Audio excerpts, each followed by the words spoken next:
అబ్బో ఇక్కడ కేజీ చీరలు కొంటే అర కేజీ చీరలు ఫ్రీ అంట. మంగళ్య షాపింగ్ మాల్, కేజీల్లో సేల్, టన్నుల్లో ఆనందం అన్నమాట. ఆ స్టేట్మెంట్ మీదని ఈడీ యాక్ట్ చేశారు. ED on their own cannot go and act. So Mamata Banerjee చెప్తున్న ఆరోపణలు కక్ష, రాష్ట్రీయం కక్ష 2020 కేసు ఇది. అప్పటి నుంచి నడుస్తుంది కేసు. అప్పుడే చెప్పాలి ఉండే కదా. ఇప్పుడు ఎందుకు జరిగిందంటే ఈ ఐపాక్ మూవ్మెంట్ డబ్బులు తెలిసిన దాంట్లో ఐపాక్లోనే ఎవరో బయటకు వచ్చి చెప్పారు ఇది, ఈ డబ్బులు ప్రతీక్ సిన్హాకు వచ్చింది, బీహార్ ఎలక్షన్లు కూడా వాడుకున్నారంట. సో ఇదే ఆరోపణ ఒకసారి డబ్బుల గురించి కెప్టెన్ అమరీందర్ సింగ్ చేశారు. ఆయనకి ఐపాక్కి ఒకసారి పెద్ద కొట్లాట జరిగింది. దాంతో after that they didn't work together. కాంగ్రెస్లో ఉన్నారు అప్పుడు అమరీందర్ సింగ్ గారు, ముఖ్యమంత్రి ఉన్నారు. ఈ sir I don't want to do anything these fellows, వీళ్ళ కరప్ట్ ఫెలోస్ అన్నారు. I worked with Prashant Kishor. నేను డిస్క్లైమర్ పెట్టేస్తాను ముందే. 2014 లోక్సభ ఎలక్షన్లో వారణాసిలో ఆయన టీం ఒకటి ఉండే అక్కడ మోదీ గారి కోసం. అప్పుడు నేను అక్కడ వెళ్ళాను, but I didn't directly work with. ఇక్కడ 2-3 ప్రోగ్రామ్ చేసి ఇచ్చాను. ఇది మన హోలోగ్రామ్ టెలికాస్ట్ ఉంటే భోంగీర్లో ఒకటి చేశాను, ఒకటి మా ఇంటి దగ్గర ఒకటి చేయించాను అల్వాల్లో, మోదీ వచ్చి నిలబడి మాట్లాడారు. That I got it done. Next one అక్కడ కేశవ్ మెమోరియల్ కాలేజ్లో చేయించాను. అట్లాంటి చాలా పని, చాయ్ పై చర్చ చాలా చేయించాను. కానీ these were all a part of the campaign. Direct dealing వాళ్ళతో లేదన్నమాట. కానీ at same time Prashant Kishor ఆ టైంలో చాలా ప్రొఫెషనల్ మనిషి ఉండే. ఇప్పుడు కూడా బహుశా ప్రొఫెషనల్గా ఉన్నారు, కానీ పొలిటికల్ ఏం వచ్చేసింది దానికి. ఆయనకి మోదీ గారు, నాకు ఇప్పుడు కూడా గుర్తు, నేను గాంధీనగర్ వెళ్ళినప్పుడు 2013 మోదీ గారు ఆఫీస్కి వెళ్ళినప్పుడు హీ వాజ్ దేర్ ఆ టైంలో. సో ఆ టైంలో మోదీ గారిని కలిసినప్పుడు, నేను కలిసినప్పుడు హీ వాజ్ ఆల్సో సిట్టింగ్ పక్కనే ఒక క్యాబిన్లో ఆయన కూర్చున్నారు. అప్పటి నుంచే క్యాంపెయిన్ ప్లాన్ చేస్తున్నారు. అంటే ఆయన ముఖ్యమంత్రి అప్పుడు. కానీ మోదీ గారు ఇమేజ్ బిల్డప్ చేయడంలో ఆఫ్టర్ 2002 ఆ ఇమేజ్ ఇంప్రూవ్ చేయడంలో చాలా మటుకు ప్రశాంత్ కిషోర్ పనిచేశారు. ఆయన దగ్గర పనిచేసే వాళ్ళ టీం డాయిష్ బ్యాంక్ నుంచి, సిటీ బ్యాంక్ నుంచి, Pepsi, coke, you name it, అంత పెద్ద పెద్ద కంపెనీ, అడ్వర్టైజింగ్ కంపెనీ, అక్కడి నుంచి ఫారిన్ కంట్రీస్ నుంచి వచ్చిన ఇండియన్స్ వచ్చి పనిచేశారు ఇక్కడ. నచ్చి వాళ్ళకి జీతాలు ఇవ్వాల్సి వస్తుంది. అట్ ద సేమ్ టైం బహుశా ప్రశాంత్ కిషోర్ చెప్పారంట, వాళ్ళ సేమ్ ఓన్ కొలీగ్స్ చెప్పారు నాకు, that I cannot pay you the same salary, మీకు ఆ యూఎస్లో వచ్చే అదే శాలరీ నేను పే చేయలేను, బట్ మీకు ఒక బతకడానికి, మీ పిల్లల ఫీజు కట్టడానికి, మీకు మంచి ఇల్లు ఉండడానికి, మీ వైఫ్ వచ్చారు అక్కడి నుంచి యూఎస్ నుంచి, మీకు ఒక క్వాలిటీ ఆఫ్ లైఫ్ కోసం I will pay you some money అని చెప్పి ఆ ఫండ్స్ తీసుకొచ్చారు. అప్పుడు కూడా పెద్ద కాంట్రవర్సీ ఉండే, ఈ ఫండ్స్ ఎక్కడి నుంచి వచ్చిందని చెప్పి. అప్పుడు ఉన్న మీడియాలో కూడా ఈ క్వశ్చన్స్ వచ్చింది, ఇది ఎవరి దగ్గర నుంచి డబ్బులు వచ్చినాయి ప్రశాంత్ కిషోర్కి. అప్పుడు it was called citizens for accountable governance, not to confuse with CAG. మన సిఏజీ కాదు అది, గవర్నమెంట్ సిఏజీ కాదు, but this is also called CAG.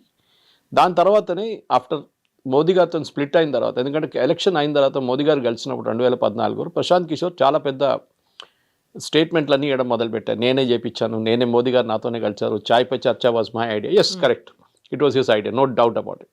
ఎందుకంటే మణిశంకర్ అయ్యర్ గారు కామెంట్ చేసినప్పుడు ఆ రోజు ఏఐసిసి ఆఫీస్లో వచ్చి, ఏఐసిసి మీటింగ్లో కావాలంటే నువ్వు ఛాయ్ అమ్ముకోవచ్చు మోదీ, ప్రధానమంత్రి ఎప్పుడు కాలేరని చెప్పినప్పుడు that same evening they decided on Chai పై చర్చ.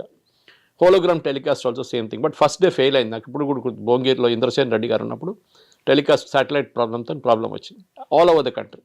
కానీ హీ వర్క్ రియలీ హార్డ్. కానీ ఈ బికేమ్ గ్రీడీ అయిపోయారు చాలా మటు కవిత గారు.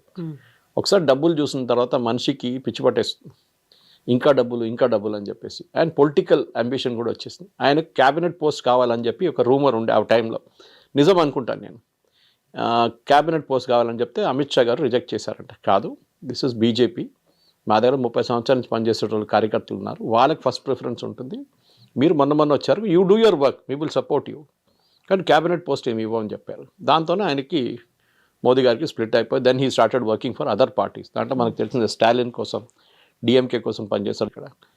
He work for Mamata Banerjee, even Nitish Kumar పనిచేశారంటున్నారు, but I'm not really sure. ఇట్లాంటి చాలామంది పార్టీస్ పనిచేశారు ఆయన. బట్ ఇప్పుడు జరిగిన దాంట్లో ఐఎమ్ సర్ప్రైజ్ ఆయన పేరు లేదు. It's only Prateek Sinha's name was coming out. Why? ఇది ఒక maybe there is some information which came from Prashant Kishor himself. నాకు అదే డౌట్ వస్తుంది, ఆయన ఇచ్చిన ఇన్ఫర్మేషన్ అయినా ఇది, ఈ డబ్బులు. ఎందుకంటే ఆయనకి పొలిటికల్గా it will be a big blow for him. ఇది ఆయన పేరు కూడా దీంతో చేర్చుకుంటే ఆయన పొలిటికల్, ఈయనకు సిన్హాకి ఏం పోదు, is a guy running IPAC. కానీ దీని వెనక పెద్ద ఒక స్టోరీ ఉంది. ఏదో మమతా బెనర్జీ చెప్తున్నట్లు ఏదో ఏం లేదు, చిన్న ఇష్యూ, లేకుంటే వీళ్ళు పొలిటికల్ చేస్తున్నారు, ఎలక్షన్ వస్తుందని చెప్పి రేట్లు చేపిస్తున్నారు అంటే you should be cool about it. సరే, రేట్ చేయండి, మీ మీద రేట్ చేయలేదు కదా. అది నిన్న స్టేట్మెంట్ కూడా ఇష్యూ చేశారు ED, we never raided any political party, ఏ పొలిటికల్ పార్టీ ఆఫీస్కి వెళ్ళలేదు. ఈ కోల్ స్మగ్లింగ్స్ కేసులో డబ్బులు the way the money he's flown from hawala route it has reached I-PAC office అని one of the accused himself he's made a statement. దాన్ని బట్టి మేము అక్కడ వెళ్ళి డాక్యుమెంట్స్ చెక్ చేస్తున్నాడు. ఈ మధ్య అదే డాక్యుమెంట్స్ ఎత్తుకపోయింది. సో అది క్వశ్చన్ వస్తుంది ఇప్పుడు, what kind of document should you pick up and go? That is a big question. మీరు ఇన్వెస్టిగేషన్ని హ్యాంపర్ చేస్తారంటే that is also offence actually. And as a ముఖ్యమంత్రి మీరు ఉన్నప్పుడు, మీరు ప్రమాణ స్వీకారం చేసినప్పుడు I will preserve, protect and defend the constitution of India as by law established అన్నారు. అది ఒక పెద్ద ఇష్యూ. ఇదన్నీ ఓవరాల్ పిక్చర్ చూస్తే definitely Mamata Banerjee is in trouble, దాంట్లో డౌట్ లేదు. కానీ ఇప్పుడు ఆ లీగల్ ప్రాబ్లం ఎంత ఉంటుందో మనం కల్కటా హైకోర్టులో హియరింగ్లో చూడాల్సింది. It has been postponed. I think 1-2 రోజులు పోస్ట్పోన్ చేశారు ఇప్పుడు. కానీ డెఫినెట్లీ ఈడీ దగ్గర ఈ డాక్యుమెంట్ కాకపోతే ఇంకో డాక్యుమెంట్ కూడా దొరుకుతుంది వాళ్ళకి. And Sinha will have to make a statement. వాళ్ళ వైఫ్ ఈ దేని మీద కంప్లైంట్ ఫైల్ చేశారో అని నాకు తెలియదు. బట్ యూజువల్లీ ఏం చేస్తారంటే హెరాస్ చేశారు అది ఇది అని చెప్పి, ఈడీ హెరాస్ చేసింది, అక్కడ ఉన్న ఫైల్స్ ని ఈడీ ఎత్తుకెళ్ళింది అనేది తను వాళ్ళ జాబ్ అది. ఆమెని ఫిజికలీ హెరాస్ చేయలేదు కదా. ఓకే, దేవడ picked up the file and గా, నీకు భయం ఎందుకు ఫైల్ ఎత్తుకెళ్తే? What the part of the procedures. మీ సంతకం తీసుకుంటారు వాళ్ళు. ఈ ఫైల్ తీసుకెళ్తున్నాం, దీంట్లో 100 పేజీలు ఉన్నాయని చెప్పి మీ సంతకం వాళ్ళు they take make all the list of all the assets. వాళ్ళు ఎత్తుకెళ్తారు. హార్డ్ డిస్క్ తీసుకెళ్తున్నాం, మీ మొబైల్ ఫోన్ తీసుకెళ్తున్నాం, అన్ని డీటెయిల్స్ రాసి ఇవ్వాల్సి వస్తుంది. దిస్ ద లీగల్ ప్రొసీజర్ అది. సో ఆమె కావాలని చెప్పి డెఫినెట్లీ మమతా బెనర్జీ వాళ్ళు చెప్పుంటారు, మీరు కేసు ఫైల్ చేయండి ఈడీ ఎత్తుగా, మేము చూసుకుంటాం, మా పోలీసు వాళ్ళే కదా, వాళ్ళు వచ్చి వీళ్ళు ఎత్తుకెళ్తారని. అది జరగదు. ED is protected under law. So వాళ్ళని ఇట్లా మీరు ఒట్టివల్లి హరాస్ చేయలేరు. అది ఒక లా ఉంది. దాని వ్యతిరేకంగా నిన్న రాత్రి న్యూస్ వచ్చింది. నాకు చాలామంది కొంతమంది ఫోన్స్, మీడియాలో ఉన్న ఫ్రెండ్స్ ఫోన్ చేసి అడిగారు, ఇదేంటి ఈమె కేసు ఫైల్ చేస్తుంది ఎన్ఫోర్స్మెంట్ డైరెక్టర్. నేను చెప్పిన Mamata Banerjee cannot file a case. It can be other Sinha or his wife. ఇప్పుడు మీరు చెప్పినప్పుడు నాకు తెలిసింది it is his wife who filed a complaint, not him.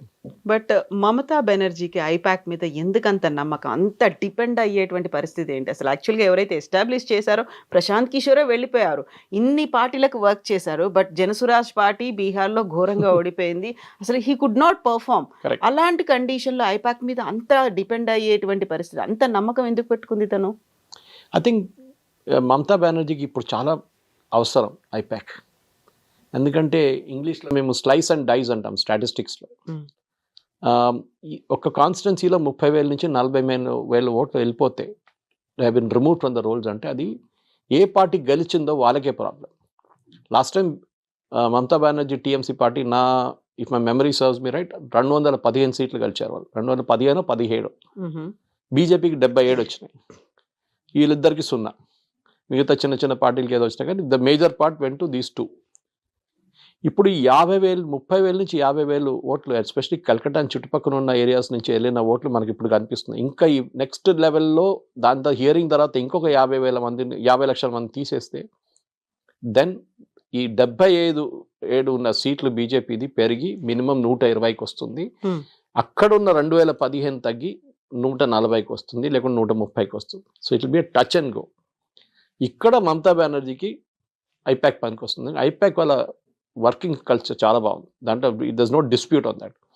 Congress వైపు ఇప్పుడు సునీల్ కనుగోలు ఉన్నారు. He's strategies. ఇప్పుడు కేరళకి వెళ్ళి మేము 100 సీట్లు గెలవబోతున్నా అని చెప్పి ప్రెడిక్ట్ చేశారంట. దీనికన్నా ముందు బీహార్లో కూడా ప్రెడిక్ట్ చేశారు, మాకు 2/3 majority వస్తుందన్నారు.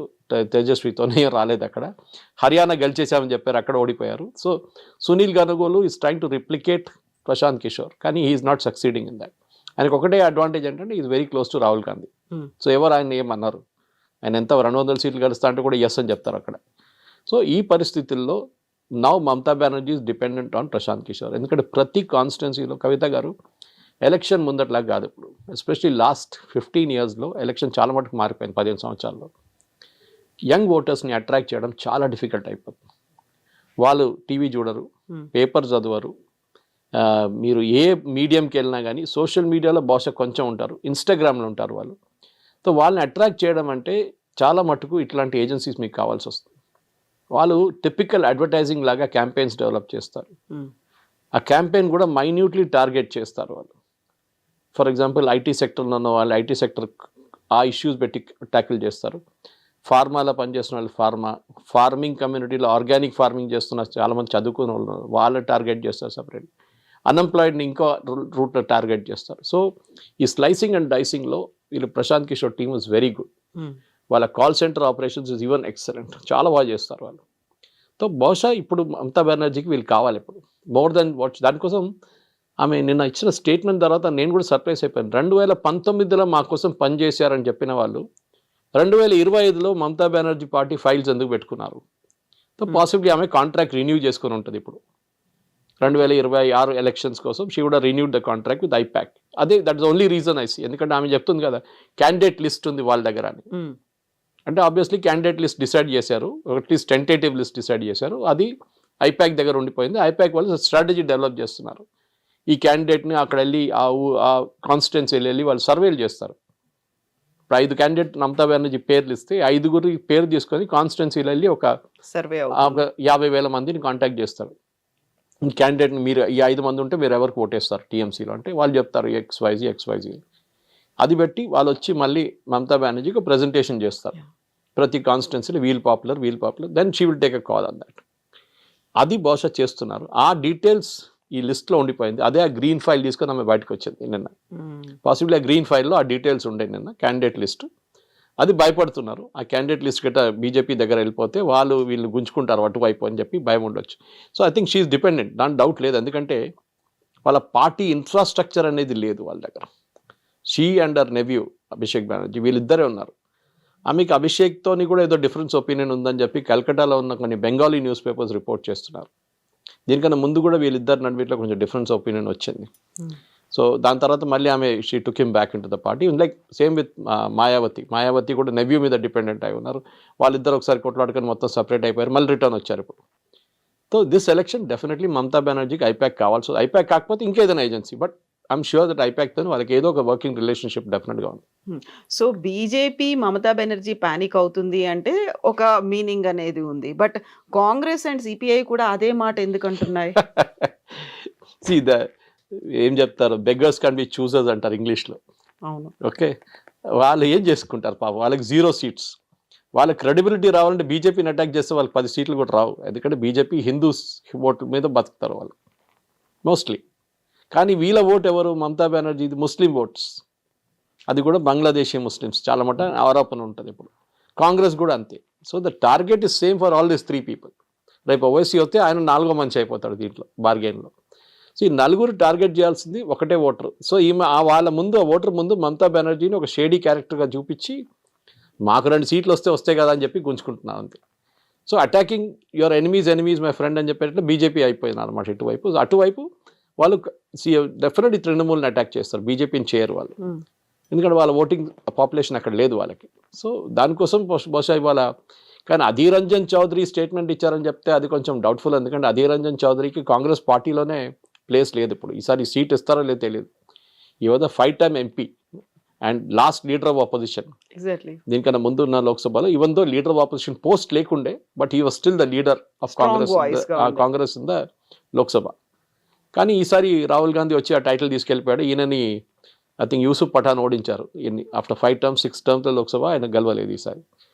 So it will be an interesting thing. But నా అంచనా ప్రకారం మమతా బెనర్జీ ఈజ్ ప్యానికింగ్. ఎందుకంటే ఎప్పుడైనా మీరు ఎలక్షన్ ఓడిపోతున్నప్పుడే మీరు ప్యానిక్ అవుతారు, అదర్వైజ్ యుల్ నెవర్ ప్యానిక్. మీరు గెలవడం కాన్ఫిడెంట్ ఉంటే మీరు ప్యానిక్ గారు. ఇప్పుడు ముంబైలో చూడండి, బిర్హన్ ముంబై ఎలక్షన్లో అందరికన్నా ఎక్కువ లొల్లి ఎవరు చేస్తున్నారంటే శివసేన, ఉద్ధవ్ థాకరే అండ్ రాజ్ థాకరే. ఇప్పుడు వాళ్ళు టీం అయిపోయారు. వాళ్ళే ఇప్పుడు సంజయ్ రావత్ కానీ వీళ్ళు కానీ రోజు ఆరోపణలు చేయడం అది ఇది అని చూస్తాను. నేను ముంబై పేపర్స్ ట్రాక్ చేస్తాను. నేను దాంట్లో ఉంటుంది, మనకు నేషనల్ లెవెల్ అంత రాదు న్యూస్ బయటికి, కానీ ముంబైలో చాలా ఇంట్రెస్టింగ్ కంటెస్ట్ నడుస్తుంది. ఇంకా ఎవరు కంప్లైంట్ చేస్తున్నారు? షిండే గ్రూప్ కంప్లైంట్ చేస్తున్నారు, which is a part of the NDA alliance. అది ఇంకో పాలిటిక్స్ అక్కడ. సో మనం పాలిటిక్స్లో there are no permanent friends and enemies అంటాం. అదే ఇక్కడ బెంగాల్లో కూడా జరుగుతుంది.